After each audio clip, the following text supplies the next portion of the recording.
My phone rang, and again it was my mother. This was her 5th time calling me and asking about my arrival time. I was returning home by train. It was 6 o'clock in the evening, and my train would reach the station at 8 o'clock. My office had given a 1-month holiday, and I was returning to my hometown to my mother. But this time, my mother was so excited about my arrival. I found this really strange, but I thought that she might have missed me a lot. At 8, I finally departed from the station and went straight to my home. The door opened, and behind it was my lovely mother. "Oh, my dear son, finally you are back home," she said with tears in her eyes. I hugged her when I saw her emotional face. We went to the living room, and there I sat on the sofa. I was tired from my long journey. "Mom, please bring me a glass of water," I said. But she didn't bring it and sat beside me. At that time, she gave me a weird smile. "Your water is coming," she said, still smiling. Then, a beautiful young lady of around 22 years entered the room. She brought the glass of water and gave it to me. She was quite nervous and shy. I could feel that she was uncomfortable. I took the glass and said, "Thank you," to her. My mother's eyes shone when she saw her. Then she said, "So, Peter, meet Lucy, our new house helper." "Oh, okay. Welcome, Lucy," I said to her, smiling. "Thank you, sir," she replied. Then suddenly my mother screamed, "Oh, no, no, no, don't call him sir. He has a nice name, Peter. Just call him Peter, and I will be very happy." "Yes, please call me Peter," I said again, smiling. Then we went to the dining table and had our dinner. Lucy went to the kitchen for some work. Then my mother whispered to me, "Lucy is going to stay with us. Poor girl lost her parents last week, and there was no one to look after her. Poor child didn't even have a house to live in because they were living on rent. So I decided to help her in my way. I was already looking for a maid." "Oh, my dear mother, you did the best.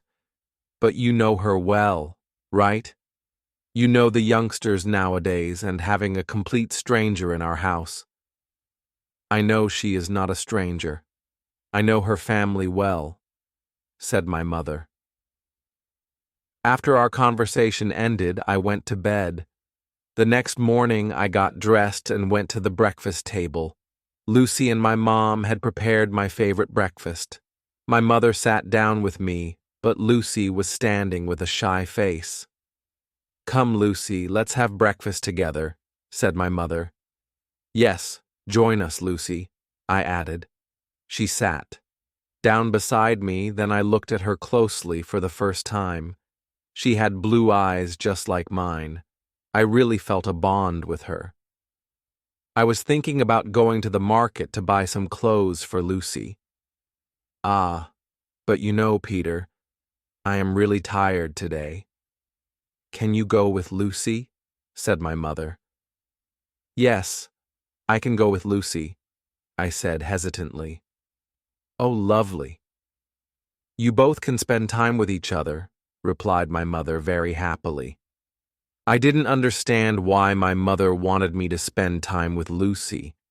I suspected her intentions. Then we headed to the market. Lucy bought some dresses, and even I helped her select them. I noticed that we had a lot of similarities. Later, we went to a coffee shop. We talked a lot. She told me about her life, and I told her about mine. I felt really happy talking to her. At around 6 p.m., we reached back home. I thought my mother would be angry with us, but instead she was so happy that we had spent time together. She even suggested that I should take Lucy to the park tomorrow. I was surprised. There was something in my mother's head. Then, before having our dinner, I talked to my mother. Mom, can you please explain to me what you want?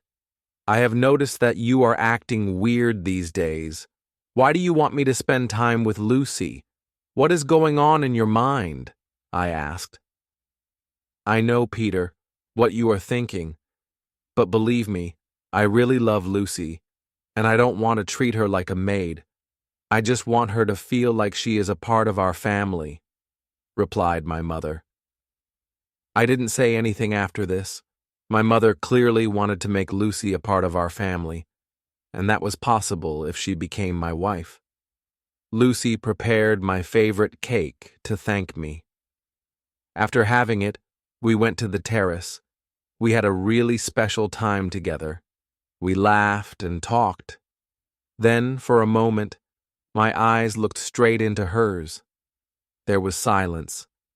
She looked beautiful in the moonlight. I held her hand, and then she smiled at me. What a beautiful night it was. I went to bed, but I couldn't sleep. I was just thinking of Lucy. I had felt a special bond with her from the very first day, and now I knew that I was in love with Lucy. I needed to tell this to my mom and Lucy. My mother would be very happy because she wanted this. I decided that I would propose to Lucy tomorrow night. Early the next morning, I went to buy a ring for Lucy. I made some arrangements in the backyard. I decorated it with lights and flowers. My mother didn't know that I was going to propose to Lucy. I thought I would tell her later. At night, I took Lucy to the backyard. She was so happy to see the arrangements I had made for her. Then I bent down on my knees, took out the ring, and proposed to her. She was very happy and had tears in her eyes. Then she screamed, "Yes! Yes! Yes!" Hearing her voice, my mother came into the yard. She saw the ring was in my hand, and Lucy was in front of her. I was just putting the ring onto Lucy's finger when my mother shouted, "What is all this? What are you doing, Peter?" I laughed and replied, "I am going to marry Lucy, my first love, and this is what you wanted me to do. Believe me, Mother, I am the happiest man today." "What nonsense! You can't marry her! Are you both out of your senses?" my mother shouted, and then she fainted. I couldn't understand anything. Lucy and I were totally shocked. I called a doctor immediately. After the checkup, the doctor told me that my mother had a panic attack. He suggested that I should not give her any kind of stress. When my mother regained consciousness, I went into her room. Lucy was very afraid, so she didn't come with me. "Mom, are you feeling good now?" I asked. "Yes, my son," she replied. Then I asked her why she had reacted that way. She was the one who wanted me and Lucy to get closer, and now her reaction was very strange. "Look, Peter, I know that I asked you to be with Lucy, but I never wanted you to marry her, and I will never give you permission for that. Forget all your feelings for Lucy," said my mother. "No, not at all. I love Lucy with all my heart.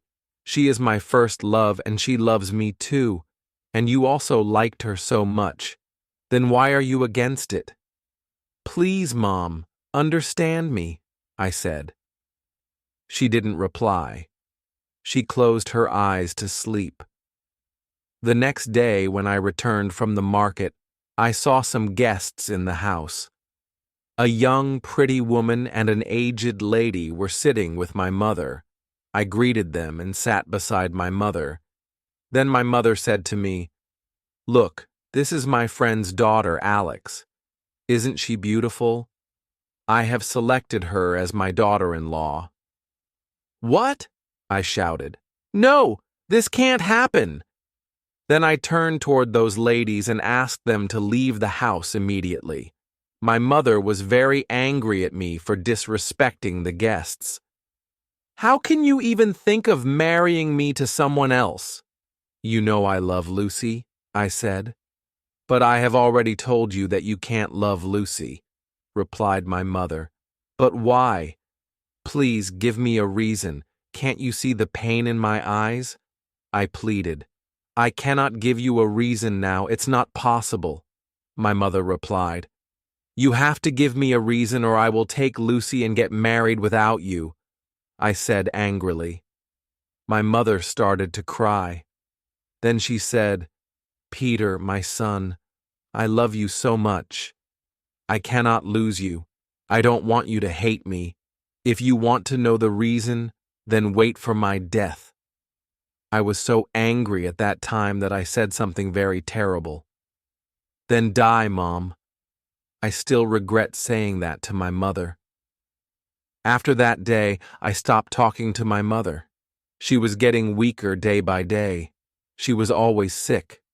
Months passed by, and my mom married Lucy to someone else. I tried to stop the wedding, but after seeing the condition of my mother, Lucy just wanted to leave the house, so she got married. My mother used to cry every day. The doctor said that she had only a few days left. One day, as I was returning home, I saw a few people outside my house.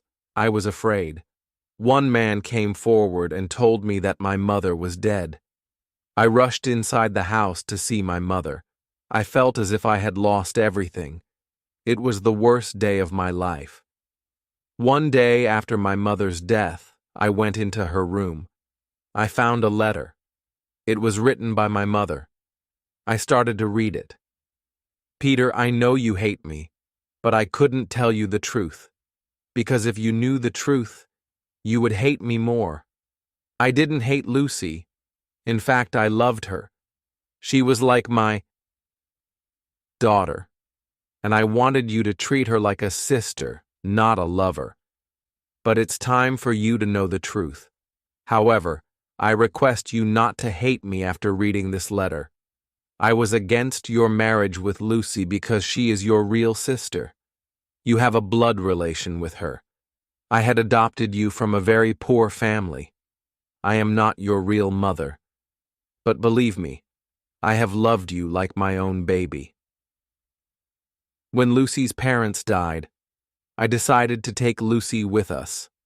But it was a wrong decision. Whatever happened is my fault. I am sorry, my son. Please forgive your mother. Don't hate me because I will continue to love you even if I die. When I read this letter, I couldn't believe it. What do I do? What is my mistake? What is my mother's mistake? I couldn't think of anything. Now I have no mother, no sister, and no lover. What should I do? Can anyone tell me?